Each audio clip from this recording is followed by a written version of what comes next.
2 years now. Is there any benefit to maybe playing Wofford earlier in the year just to give these guys some practice in the offense? Sure. Yeah. There's some similarities just in regards to option principles.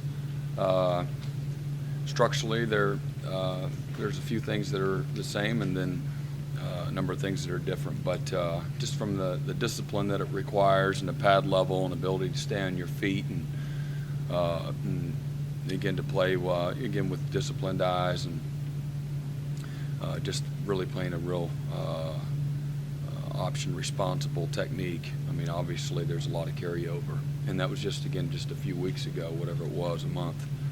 So I think there's some, just being out there last night, I think our guys had a certain level of comfort, if you will.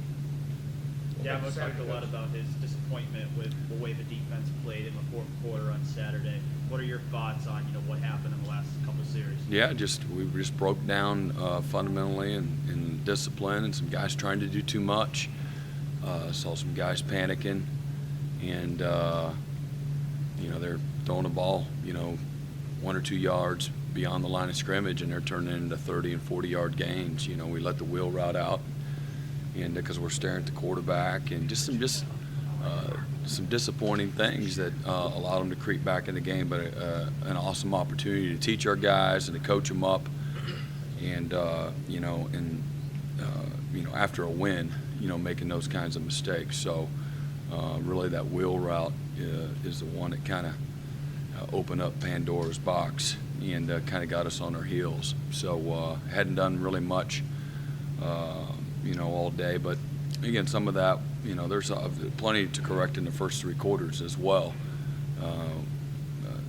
They dropped a few balls, there along the way as well. So,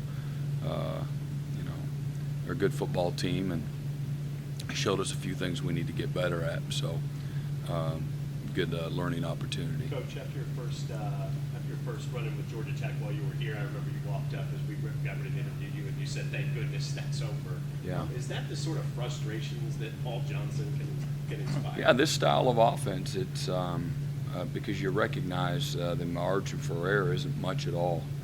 It doesn't, literally, on any particular play where, a guy loses his footing, or he's slightly out-leveraged, or slows down on a cut block, or stares at the wrong thing, it can be 6 points. And they're really good at exploiting discipline issues and technique issues, and where you can get away with a lot of that against other schemes. So it's a lot of stress, mentally and physically, for both coaches and players. How much have their injuries to both the A-backs and B-backs kind of affected? I don't know. I don't know them well enough to know how that's affected them, but they're still doing what they do, and doing it pretty dang well. So It seems like every year when you're about to face Georgia Tech, we ask very similar questions about facing triple option and all that. Do you have the same blueprint every single year? Is it really more? no, I think that you gotta always evolve and continue to improvise, and I don't know if creative is the right word, but try to continue to put your players in a more advantageous position, recognize weaknesses or flaws, areas that maybe you didn't do so well, and why you didn't, and ways that you can be better. So every year's a little bit different that way, and I think that would apply to most opponents that you play year in and year out. With the principals, do you teach the young freshmen? Yeah, I mean, how to squeeze a veer block, and your technique that is required, and you close with your feet and not with your hands, and getting your eyes on the right thing, and playing with pad level, and playing cut blocks, and then all the variety of the option, and the play passes that are off. So yeah, I mean, there's certain things that that are from a foundational standpoint that'll never change. But so the freshmen are, a lot of them are just, they don't really know until they're out there in the middle of it. The speed of it, the precision of it, and the scouts can never emulate that. I know you He's said a perfect player, but is Justin Thomas perfect option quarterback? Y'all get mad at each other when that happens? I bet you all do, don't you?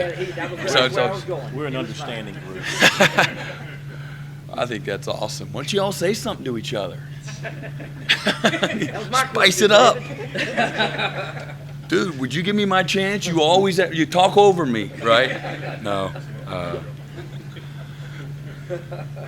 Mano, because if like in recruiting, you know, you get to the house, you're supposed to have a 7 o'clock appointment, and then somebody else is overstaying, you know, you go slash their tires and stuff like that. It's just what you do.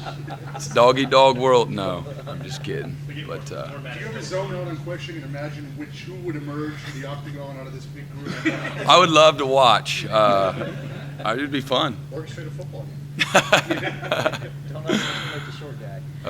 I'm sorry. What was the Justin Thomas. question? Justin Thomas. Yeah.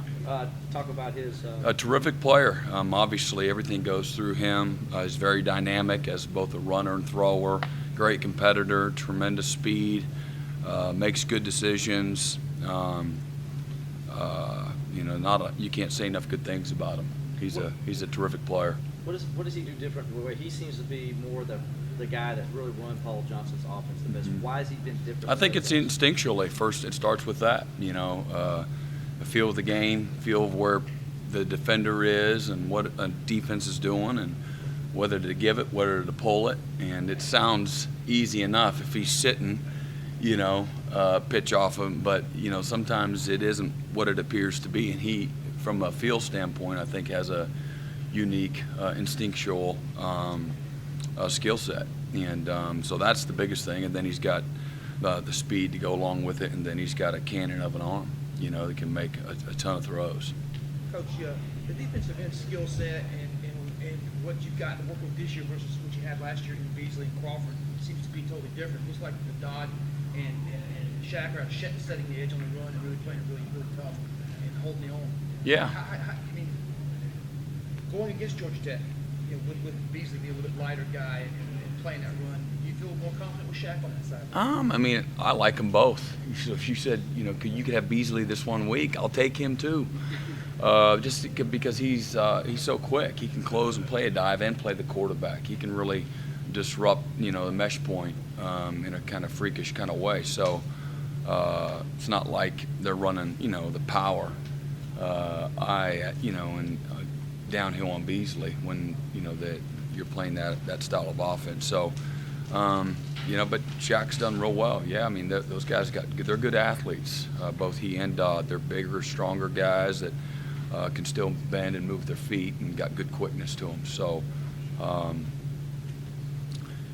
you know, we're, you know, pleased, you know, with their progress and where they're at right now, and will give us a good chance to play good defense. Tagging on to that, what about Kevin's performance Saturday? Yeah, it's good. You know, he's continued to being very consistent and playing at a real high level. Really has a good understanding, and it's I complimented him during the week just how hard he practices, and it's throwing the pass rush, one-on-one tape in the pass rush, and that becomes mundane to a lot of players. It's very natural, unfortunately, for guys to kind of go through the motions at practice, and those players usually spin their wheels in the mud. And but the really, really good ones, they know one way to work, and they got an attitude and they got a purpose with what they're doing. And Kevin is rapidly continuing to develop himself because of that high effort. And then he goes to team and does that, and then he goes to inside and does that, and then we go to scout work and he does that. So but most guys don't, and but the ones that really play at a high level do, and then some play at a high level, a little bit inconsistent, and if they would buy into that concept, they could be great players. Unfortunately, some of those guys think they're great already, and that's not just here, but anywhere. And to me, greatness is an exception, and it's a term that's too often loosely used. And but he'll have a chance to be a great player here if he continues to work like he does. I can't compliment him enough. It's fun to watch, and it's different. He's in a very small group of guys over there doing that. So It sounds like you kind of anticipated then Dodd kind of building up hoped, to a big time. hoped. You know, it's like, golly, what I'm seeing, usually that translates to good play, and so just had the fingers crossed, and it has. So Marion's done a terrific job, and as well as Kevin has at buying in and staying positive, and watching those guys in front of them, and maximizing this window instead of pouting and sticking his lip out, and then not really being ready for the opportunity, although he's inherited the opportunity, and then he's a guy, but he's really there by default. No, you can't say that about him now. He's earned that, but some guys are where they're at by default, and when a guy that's that's a good player comes along, that guy isn't going to be there anymore. So he's a guy that's earned every bit and then some of the opportunity that he has, and he's been more than ready for it. So it's pleasing to see. I'm proud of him.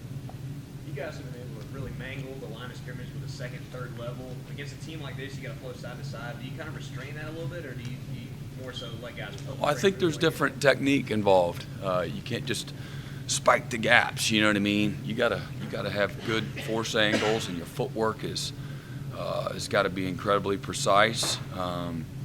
For obvious reasons, we need players from backside to be cutback players front side, and so if you're in constant downhill mode, or if you're false stepping 2 steps up the field and it's a fast flow play away, you're done, and you've eliminated yourself from the play. So, same thing, the margin for error is less, as you put your hand in the dirt, closer to the ball you get, and we got to have those guys stay on their feet.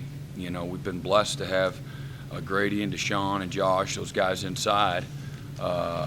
These past few years that had great quickness to them, and great stability and leverage. And you look at a guy like Grady, obviously, and we talk about it all the time, but his skill set with a team like this was his leverage, his pad level. He likes to play over bent knees, and really hard to knock off of his feet, as well as Deshaun. And so for us to be successful, that'll be kind of a battle within the battle. You won't typically see him getting blown off as much as you just getting tied up just enough, and then losing leverage on that gap, and that dive just cuts back on you and gets 5, gets 8, and we'll get murdered if that's the case, too often. How proud does that make you, the success of those guys are having right now at the NFL level? Oh yeah, I don't get to see it very much, but I hear about it a lot. I mean, you're always happy for those guys. Your dog in the fight is them being successful, and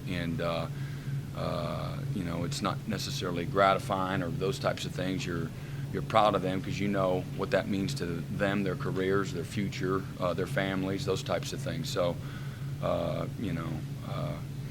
proud they're wearing that paw and going to the NFL and doing great things. And usually that's a credit to both their ability and their readiness, and certainly how they're working now that they're there. So, that's neat to see. With the struggles your defense had in the fourth quarter, is there a need to rotate more guys in or have better stamina? All of it. Yep. Coach Sweeney kind of touched on the Beaver Award this morning. What kind of Who won it? Yeah. Who won it? Who? Ammon did? Yeah. Cool. Good. And, what kind of pride do the players take in winning that award and trying to win that award? I don't know. What's the Beaver Award? I know what the Beaver Award. I just should know. Portion the first takeaway of the game. I mean, that's huge. That's obviously that was awesome what a great play and a huge play in the game. I'm not sure how many. We didn't get many points off of turnovers, right? 7, and that was it. And was that to go up 21 to 3? So a huge play in the game, and great for him. I wish it was a cover guy on the kickoff, to be very honest with you. And when I see him closing on that hole there during the game, and I was really, quite frankly, mad. I'm like, it got to the kicker, and it's usually not a good thing, and so that's a first for me. So it was awesome, you know. Form in the tackle, you think? I'm sorry. How would you rate his tackling? Put the ball put the hat on the ball, so it all counts. So, but yeah, it was a good job for him. Anything else? That you know of, any players on your side whose family's been affected by the storm or the flooding or anything? Gosh, I'm not sure. I know we have some guys from, Jalen and Marcus Edmond, Cannon. I'm not sure. I didn't realize until this morning that the Weather Channel in the staff room on, and that it says, the water's right. I didn't realize it had affected the campus until this morning. So it's terrible. Hopefully, hopefully it hasn't affected them too much, but it doesn't look real good over there. Thank you, Coach. Okay. Thanks,